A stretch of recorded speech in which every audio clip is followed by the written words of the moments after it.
So it either spiny rough insect pollination bird pollination में रहेगा और स्मूथ किस में रहेगा? pollen sac having number of sporogenic tissue. This sporogenic tissue directly act as a, आपके सामने फ्लावर है, टिपिकल स्ट्रक्चर फ्लावर है. So now the flower consist of main two whorls. Hello friends, तो हम लोग अभी reproduction in lower and higher plant का second section लेते हैं. यहाँ पे आज के लेक्चर में हम लोग पढ़ेंगे फ्लावर क्या है एंड मेल रिप्रोडक्टिव सिस्टम. तो यहाँ पे फर्स्ट चाहते हैं हम लोग, what is the flowers.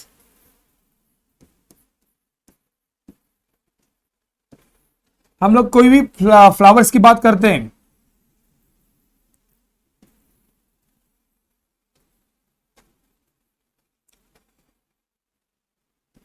Okay. So now the flowers, what is definition of the flowers. Flower की डेफिनेशन क्या है, आप बता पाओगे आप लोग मुझे?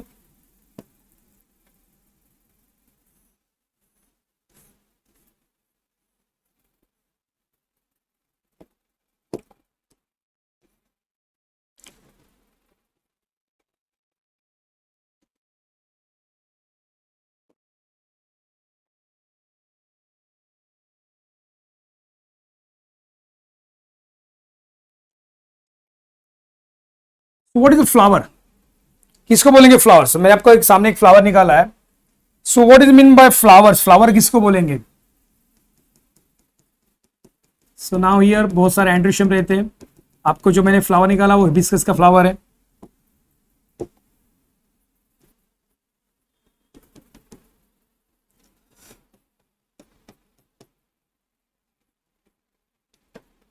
Okay. So now what is the flower. Flower की डेफिनेशन क्या आएगा.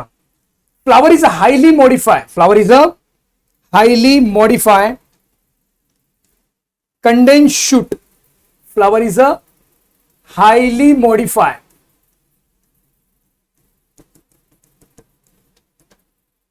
Condense shoot specially developed for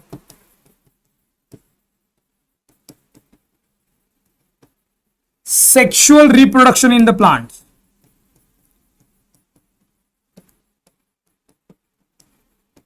In plants. So flower क्या है? Flower is a highly modified condensed shoot. Highly modified. और किसके लिए बना है? Specially meant for sexual reproduction in the plants. So now आपके सामने मैं यहाँ पे एक फ्लावर लेके आया. यहाँ पे देखो, सामने भी डायग्राम निकाली मैंने. So this flower is a highly modified condensed shoot. ये क्या है? Highly modified condensed shoot. Specially meant for sexual reproduction. ये किसके लिए बना है? Sexual reproduction के लिए बना है. किसके लिए बना है? Sexual reproduction के लिए. So now the flower consists of main two parts. Flower में कितने main parts हैं? Two parts. Accessory walls and essential walls. तो टिपिकल स्ट्रक्चर ऑफ फ्लावर देखोगे आप लोग. Okay. So now typical structure of flower का डायग्राम ऐसा रहेगा.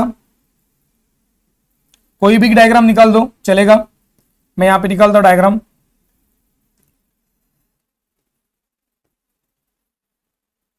सो these are the carpel.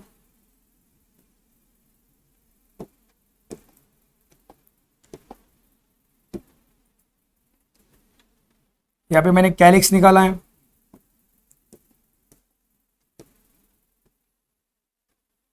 These are the pedicel. थोड़ा फ्लावर का कलर लेता हूं मैं, येलो लेता हूं.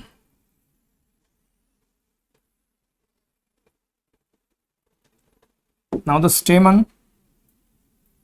स्टेमन में ऑरेंज कलर में दिखाता हूं. चलो पर्पल कलर में दिखाता हूं. These are the stamen. So now these are the typical structure of flower. ये क्या है? Typical structure of flower. आपके सामने फ्लावर है, टिपिकल स्ट्रक्चर फ्लावर है. So now the flower consists of main two walls, accessory wall and essential walls. Now the accessory wall में क्या आएगा? Now the accessory walls consist of calyx and corolla. इसमें क्या present है? Calyx and corolla. तो आपके सामने ये दिख रहा है, these are the calyx. So calyx consist of number of sepals and corolla consist of number of petals. तो यहां पे सेपल्स है और करोला में येलो कलर दिख रहा है दीज आर द करोला। इसको क्या बोलेंगे? पेटल्स। क्या बोलेंगे उसको हम लोग? एक ही है, पेटल। बहुत सारे होंगे तो petals. And now these are the accessory valve, calyx and corolla. Next one is the essential valves. The essential valves are the androecium and gynoecium. Androecium and gynoecium. So now this androecium किससे बना है? stamen. It consists of stamen. आपके यहां पे flower में दिख रहा है, यहां पे देखो थोड़ा सा येलोइश पार्ट जो दिख रहा है, These are called as a stamen. इसको हम लोग क्या बोलेंगे? स्टेमन। लास्ट डायग्राम में जाता हूं आपको, यहाँ पे इजीली दिख रहा है, आपको दिख रहा है येलो कलर का। These are called as a stamen. These are called as a stamen. So now stamen is made up of anther. किससे बनाई है? anther। यहां पे रहेगा connective and filament. anther, connective and filaments. Anther is only fertile part. Anther is only fertile part. While gynoecium is composed of stigma, style and ovary. तो नीचे white colour का है, ये ओवरी है, ऊपर का स्टिग्मा, येलो स्टाइल हुआ and ovary. And ovary is the only fertile part two produce ovule. तो gynoecium कंसिस्ट ऑफ कार्पल। इसमें क्या प्रेजेंट है? कार्पल। कार्पल को दूसरा नाम है pistil. And this pistil carpel is made up of stigma, style and ovary. तो आपको यहाँ पे दिख रहा है stigma, this one is style and this one is ovary. So ovary is only fertile parts.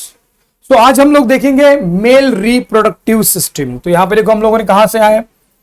First हम लोगों ने कहा flower. Flower is highly modified condensed should specially develop for the sexual reproduction. Okay, now it consists of how many main parts? Accessory valves and essential valves. The accessory valves are calyx and corolla. Essential valves are androecium and gynoecium. Calyx consists of sepals. ये आपको green colour का दिख रहा है, sepals. These are the sepals. Corolla consists of petals. Essential valve में androecium and gynoecium. तो exam में देखो, यहाँ पे एग्जाम में आपको ये डायग्राम पूछी जाएगी, typical structure of the flower. ये डायग्राम इतनी इजी डायग्राम है, आप कोई भी हिसाब से निकालो, ऐसे डायग्राम निकालने चाहिए और इतने floral whorl, accessory and essential whorls आपको दिखाने चाहिए। तो हम लोग जाएंगे, next one is the androecium. Next one is the androecium. Androecium represented as a male reproductive organ. It represent as a male reproductive organ. It is represented as a male reproductive organ. इसको क्या है? Male reproductive organ. Okay, now it consists of stamen. इसमें क्या present है? stamen. It consists of stamen and stamen is made up of, stamen किससे बना है? मैं आपको डायग्राम बताया, मैंने वापस बताया था आपको। stamen is made up of anther, connective and filaments and filament. Anther, connective and filaments. तो आपको कैमरे के सामने दिख रहा हो, यहाँ पे मोनोएडल फर्स्ट स्टेमन है या हिबिस्कस का। तो इसमें ये आपको येलो कलर का ये दिख रहा है, this yellow colour, this are called stamen. क्या है ये? स्टेमन। ओके, तो यहाँ पे हम लोग जाएंगे स्टेमन पे। स्टेमन तो हम लोग क्या देगा? Only anther. Anther is a only fertile part. Anther is only fertile part of the stamen which produce a number of microspores. ये क्या प्रोड्यूस करता है? Number of microspores. So now the next topic to study the TS of anther. अभी next topic कौन से जाएंगे हम लोग? TS of anther. तो यहाँ पे मैंने बैकग्राउंड निकाल के रखा है, यहाँ पे TS of anther. तो देखेंगे TS of anther.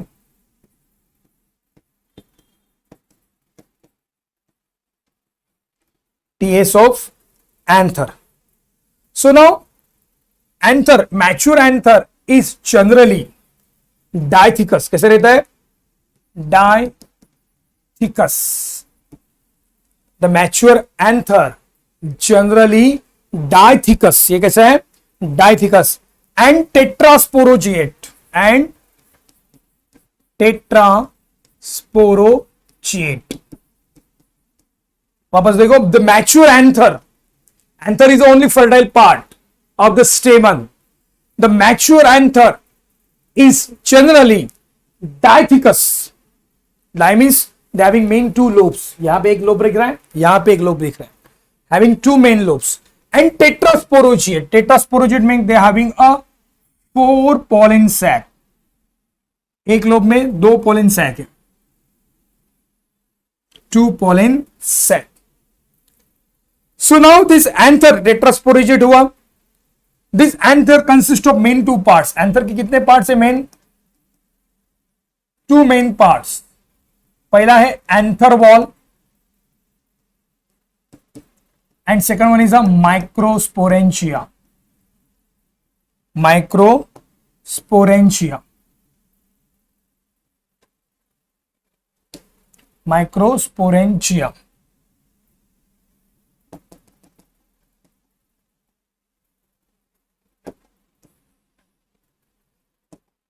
Microsporangia. So anther wall. अभी हम लोग 1 by 1 डायग्राम पे जाते हैं. Anther wall is made up of 3 layers. The first layer is a epidermis. पहला लेयर कौन सा है? epidermis. तो यहां पे डायग्राम में मैंने आपको ये 4 लोब निकाला है. तो epidermis ऐसे लेयर आएगी. These are the epidermis. Diagram निकालने टाइम देखो, यहां पे आपका पेन पेंसिल जो भी है ये कम से कम ऊपर उठाओ. कंटिन्यूटी में जाओगे तो डायग्राम अच्छी आएगी. एक तरीका है डायग्राम निकालने का. Now the first layer is epidermis. पहली लेयर कौन सी है? Epidermis. So epidermis is outer most layer. ये लेयर कैसी है? It is outer most layer, protecting layer. तो epidermis is outer most protecting layer. Okay, तो एपिडर्मिस कैसी है? Outer most protecting layer. It is made up of flat parenchymatous cell. ये किससे बनी है? Flat parenchymatous cell. Protective function है, made up of flat parenchymatous cell. तो ये हुआ पहला एपिडर्मिस. नाउ तो सेकंड लेयर पे जाता हूं मैं. Second layer is endothecium.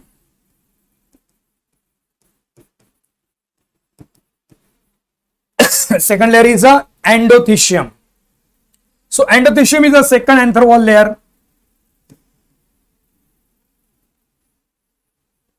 आपको सामने 2 लेयर दिख रही है. These are the endothecium. So now these are the endothecium. अभी endothecium की लेयर हुई, मैंने आपको सामने निकाला second layer. So now this endothecium is a second anther wall layer. ये क्या है? पहला पॉइंट डालने का. Second anther wall layer. Second anther wall layer.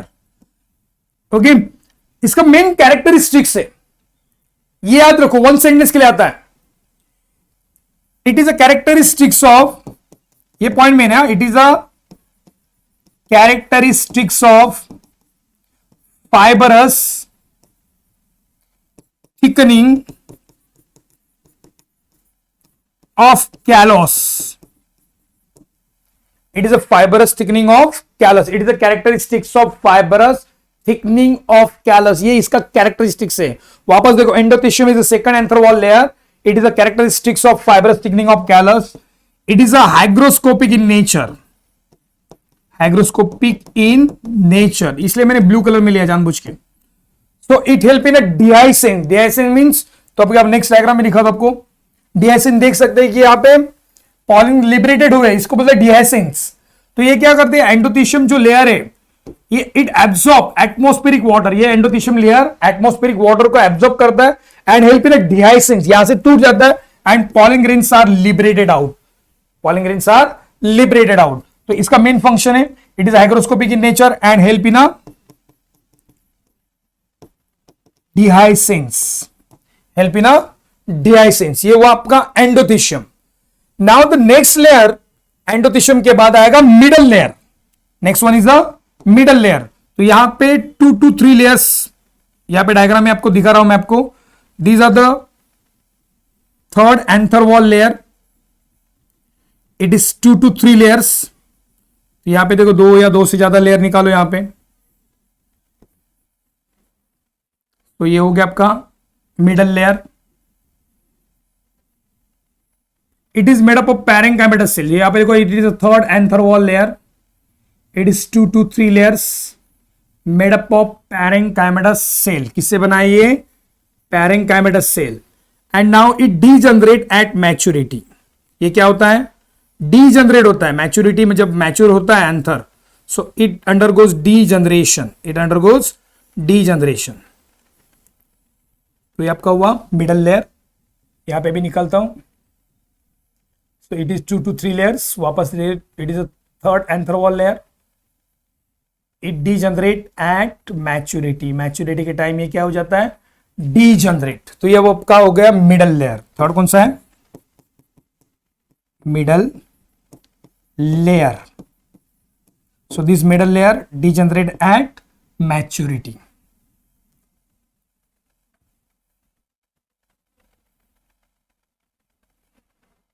Okay, तो मिडल लेयर क्या हो जाती है?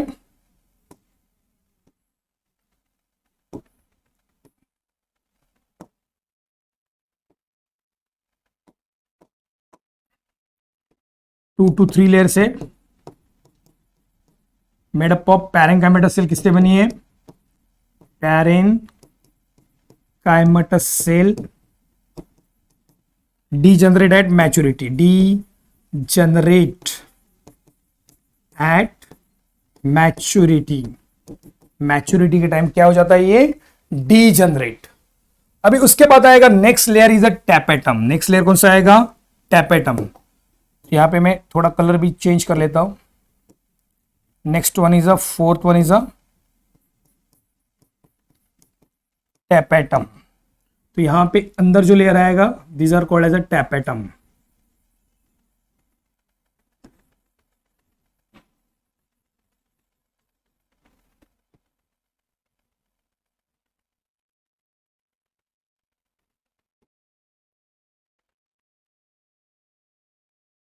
This layer is a tapetum.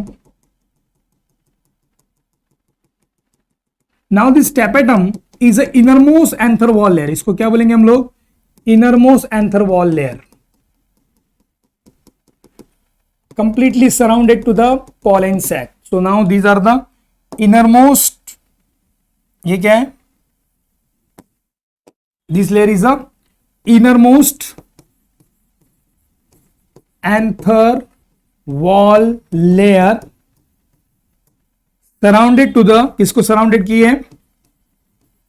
Surrounded to the pollen sac या माइक्रोस्पोर्स। किसको कर? pollen sac. So now this tapetum, आपको जो tapetum जो दिख रही है layers, this tapetum, the cell of tapetum having multinucleate. Cell कैसे इसके? मल्टीन्यूक्लिएट। मल्टीन्यूक्लिएटेड है। मल्टीन्यूक्लिएटेड के बाद विद डेंस साइटोप्लाज्म। इसका साइटोप्लाज्म कैसा है? डेंस। साइटोप्लाज्म कैसा है? Dense. And now this tapetum help in the formation of sporopollenin. Sporopollenin, sporopollenin क्या है? एंथर जो बना है आउटर एक्साइन से, exine is compose of sporopollenin.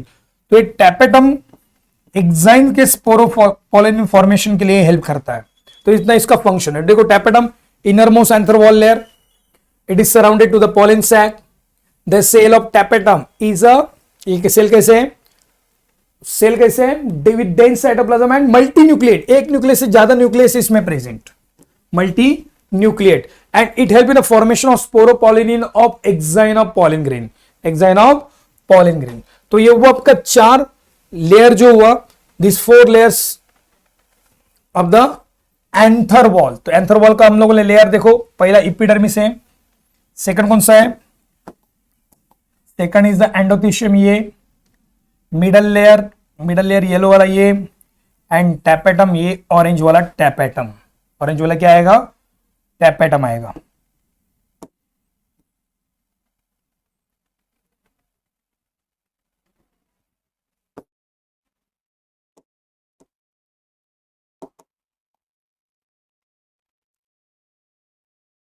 Okay, तो ये हुआ टैपेटम फॉर एंथ्रोवॉल। अभी इस डायग्राम को हम लोग कंप्लीट करते हैं। कंप्लीट करने में देखो बहुत ज्यादा कुछ नहीं है इसमें कंप्लीट करने के लिए। अभी उसके बाद में ये जो सेल्स है यहाँ पे आपको दिखाना पड़ेगा कनेक्टिव, यहाँ पे कनेक्टिव है,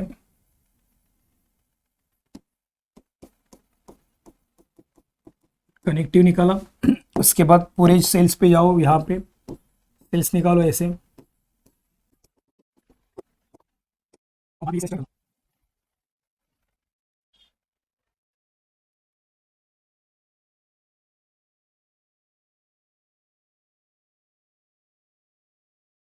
तो ये लेयर हो गया आपका पूरा anther.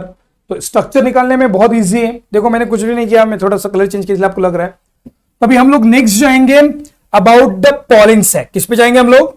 Pollen sac.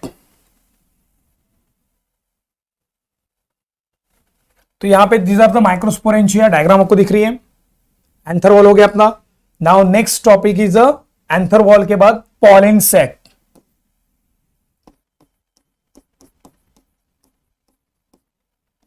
Pollen sac. Now this immature stage, each pollen sac having number of sporogenous tissue. तो immature stage में इसमें क्या प्रेजेंट है? Number of sporogenous tissue. Now this sporogenous tissue directly act as a megaspore mother cell. Directly act as a megaspore mother cell. ये दोनों diploid है। This megaspore mother cell undergoes meiosis to form tetrad. यहां पे कितने? Tetrad. It forms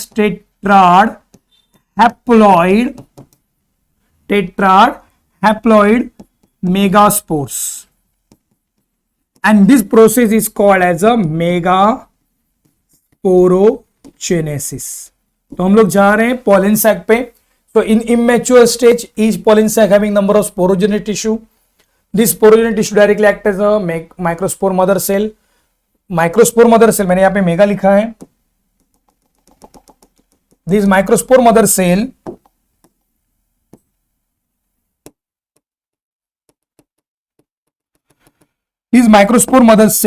undergoes meiosis to form a tetrad haploid microspores. Tetrad haploid microspores क्या बनाता है ये?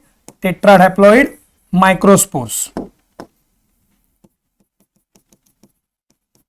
And the process is called as a microsporogenesis. समझ में आपको? वापस देखो, पोलन सैक की बात कर रहे हैं। इमेच्योर स्टेज में इस पोलन सैक में क्या प्रेजेंट है? स्पोरोजेनस टिश्यू प्रेजेंट है। ये स्पोरोजेनस टिश्यू जो है they directly act as a microspore mother cell. Microspore mother cell undergoes meiosis to form tetrad haploid microspores. The process is called as the microsporogenesis. Now from each tetrad से क्या बना? From each tetrad there is a unicellular uninucleate haploid 4 microspores are formed. तो यहां पे unicellular uninucleate haploid microspores are formed. Haploid microspores are formed. So now this unicellular uninucleate haploid microspores which is formed in the pollen sac. So before dehiscence it undergoes unequal mitosis and to form 2 cell stage. So each pollen grain undergoes, यहां पे लिखता हूं मैं, ये cut कर देता हूं। तो this microspores undergoes unequal mitosis to form 2 cell structure pollen grain. Now in this two cell structure pollen grain, larger vegetative nuclei and smaller generative cell. Larger vegetative nuclei and smaller generative cell. So these are the pollen grain. Now these are called the two cell stage pollen grain. And now most of the angiosperm two cell stage pollen grain ready for dehiscence. देखो यहाँ पे pollen sac में क्या present है? Immature stage में there is a sporogenic tissues are present. Now this sporogenic tissue directly act as a microspore mother cell. Microspore mother cell undergoes meiosis to form tetrad haploid microspores. The process is called as the microsporogenesis. From each tetrad, 4 unicellular uninucleate microspores are formed. These are the microspores. These each microspores undergoes unequal mitosis to form a two cell stage pollen grain, larger vegetative nuclei and smaller generative cell. So these are forms in the pollen sac जब maturity हो जाता है तो. And these two cell stage pollen grain ready for dehiscence. Ready for dehiscence. Now the next one is the structure of pollen grain. हम लोग अभी देखेंगे structure of pollen grain. Structure of pollen grain. Now each pollen grain is a pollen grain कैसा है? Unicellular, uninucleate, haploid, male gametophyte. Haploid, male gametophyte. तो यहां पे मैं 2 लेयर लेता हूं.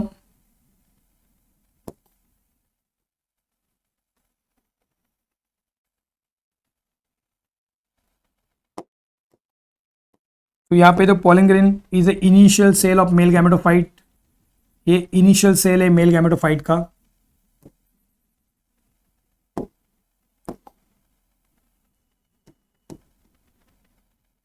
It is the initial cell of male gametophyte. Now each pollen grain क्या है? Initial cell of male gametophyte. Initial cell of male gametophyte. It is a unicellular, uninucleate, haploid male gamete. So now each pollen grain consists of 2 layers. इसको कितने layers है? 2 layers. Outer exine and inner intine. Outer exine and inner intine togetherly called as the sporoderm. क्या बोलते हैं इसको? Sporoderm. So outer exine is a thick wall. ये outer exine कैसी एकदम thick wall है. Inelastic बोल सकते हैं, thick wall, either spiny और rough. Spiny और rough insect pollination में रहता है, smooth wind pollination में रहता है. So it either spiny, rough insect pollination, bird pollination में रहेगा, और smooth किस में रहेगा? Smooth रहेगा bird pollination में.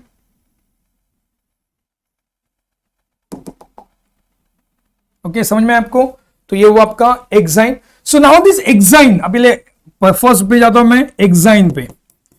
Exine is outer most layer, either it is a spiny, ये कैसा है? स्पाइनी, रफ और स्मूथ. तो मैंने स्मूथ बोला, विंड पॉलिनेशन में स्मूथ है, spiny rough pollination insect pollination में.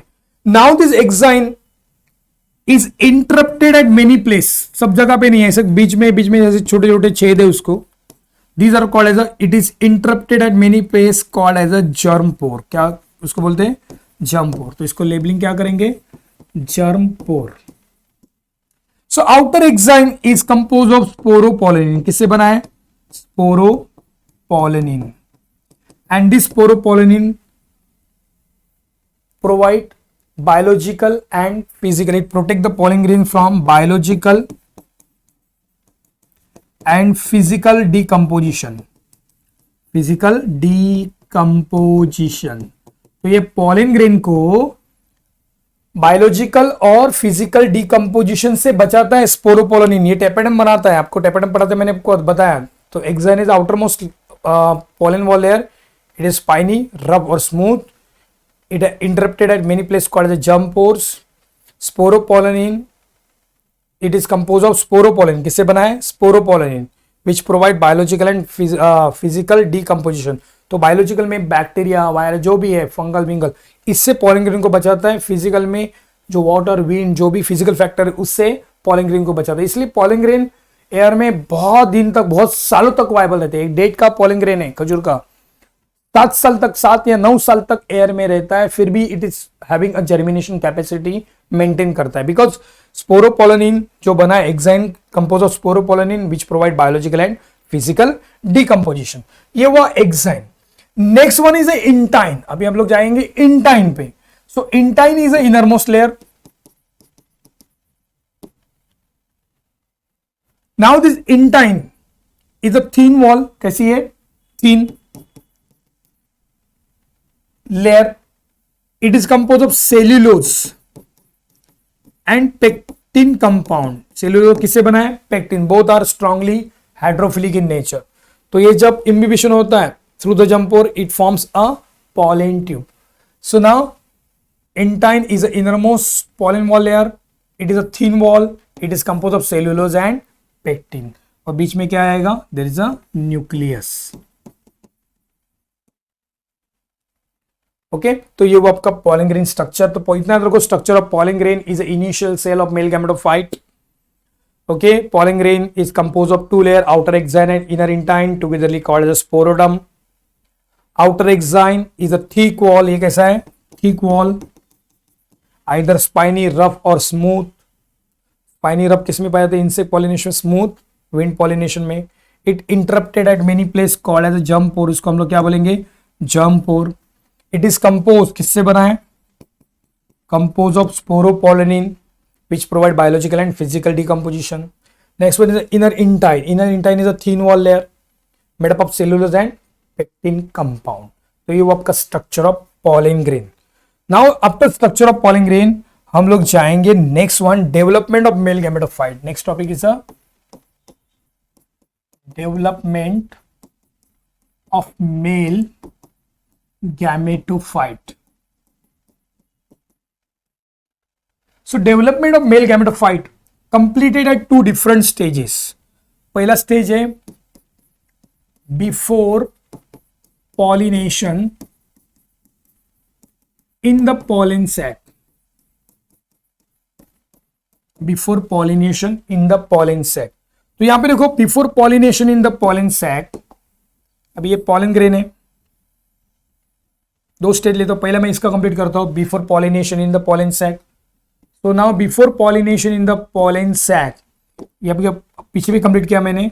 There is a sporogenous tissues are present. क्या प्रेजेंट है? Sporogenous tissue. Now this sporogenous tissue directly act as a microspore mother cell. Directly act as a microspore mother cell. Microspore mother cell undergoes meiosis. Undergoes meiosis. क्या होता है इसमें? Meiosis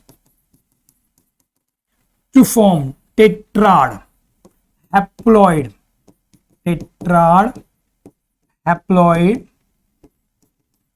microspores. The process is called as a microsporogenesis. One sentence के लिए आता है, what is microsporogenesis? From each tetrad there are 4 unicellular uninucleate pollen grains are formed. These are called as the microspores, haploid microspores. These are the unicellular uninucleate microspores are formed. So from each microspores undergoes unequal mitosis to form larger tube nuclei, larger tube nuclei या उसको vegetative nuclei बोलते हैं, and smaller generative cell. क्या बनता है? Smaller generative cell. Here called as a generative cell. So now this 2-cell stage pollen grain ready for dehiscence. 2-cell stage pollen grain ready for dehiscence. Ready for dehiscence. So now these are the development of male gametophyte up to the occur in the before pollination in the pollen sac, ये pollen sac में होता है first stage. Okay, वापस देखो, before pollination in the pollen sac number of spore diploid sporogenic tissues are present. Each sporogenic tissue directly acts as a microspore mother cell. Microspore mother cell undergoes meiosis to form tetrad haploid microspores. The process is called as a microsporogenesis. From each tetrad, ये तीन दिख रहे हैं, पीछे एक रहेगा, okay, 4 unicellular uninucleate microspores are formed. Haploid microspores form. Each microspores undergoes unequal mitosis to form 2 cell stage pollen grain. क्या बनाता है ये? 2 cell stage pollen grain. So now in the 2 cell stage it forms larger vegetative nuclei and smaller generative cells. तो ये वो आपका before pollination in the pollen sac. Now the next step, यहां से लेता हूं मैं, after pollination. Next step क्या है? After pollination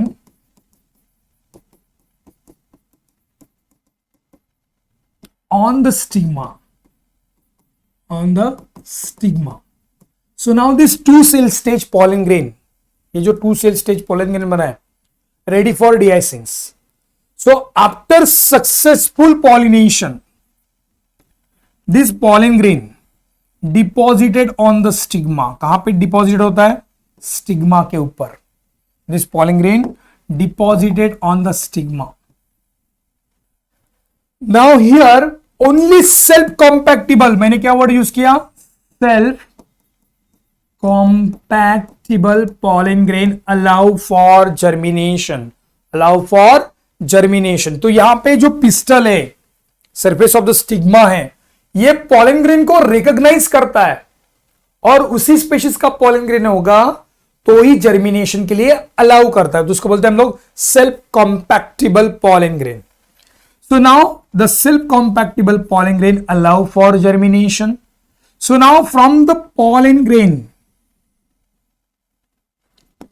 में inner layer कैसे, outer layer कैसे है? एक्साइन है, inner layer इंटाइन है.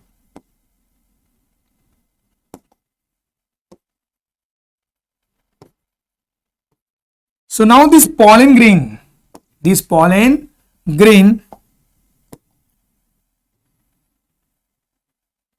absorbs sugary substance from the surface of the stigma. तो सेल्फ कॉम्पैक्टेबल पॉलन ग्रेन क्या करता है? शुगरी सब्सटेंस एब्जॉर्ब कर लेता है. क्या कर लेता है? Absorb sugary substance from the surface of the stigma. As a result, inner intine undergoes imbibition. As a result, the pollen tube is emerge out. pollen tube क्या हो जाती है? emerge out. pollen tube emerge out हो गई. So now this pollen tube carry first pollen cytoplasm. ये क्या carry करता है? pollen cytoplasm. It carry pollen cytoplasm.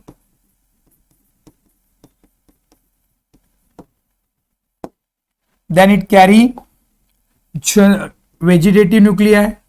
क्या कैरी करता है ये? vegetative nuclei.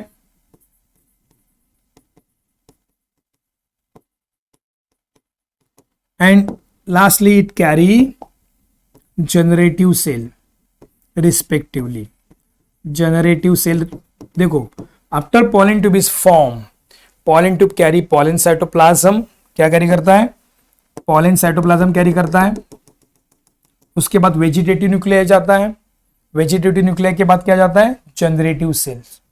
Now when this pollen tube reaches towards, कहां पे पहुंच जाता है? when it reaches towards the ovule in the ovary, reaches towards the ovule in the ovary, here the vegetative nuclei, ये जो vegetative nuclei है, it degenerate. क्या हो जाता है? degenerate. And generative cell undergoes mitosis division to form 2 haploid male gamete.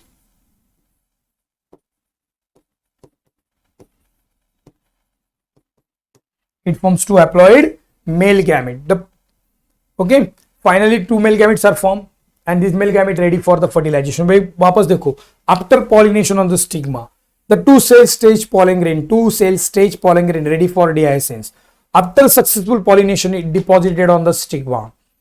On the stigma, okay, only self-compatible pollen grain allow for germination. Means here the stigma recognize the pollen grain and allow for germination. So now this pollen grain absorbs sugary substance from the surface of the stigma. As a result, imbibition takes place and pollen tube is emerge out. This pollen tube, ये pollen tube क्या carry करती है? Now this pollen tube carry pollen cytoplasm first, then it carry vegetative nuclei and finally it carry generative nuclei. क्या carry करता है? Generative nuclei. When this pollen tube reaches towards the ovule in the ovary, ovary में ovule की तरफ पहुंच जाता है, this vegetative nuclei degenerate, क्या हो गया? Degenerate, नष्ट हो गया. And generative cell, ये जो generative cell है, it undergoes mitosis to form two haploid male gamete. And after formation of these two haploid male gamete, these are ready for the fertilization. तो ये वो आपका development of male gamete before pollination and after pollination. तो ये section के लिए इतना ही रहेगा. तो ये वो आपका डेवलपमेंट ऑफ मेल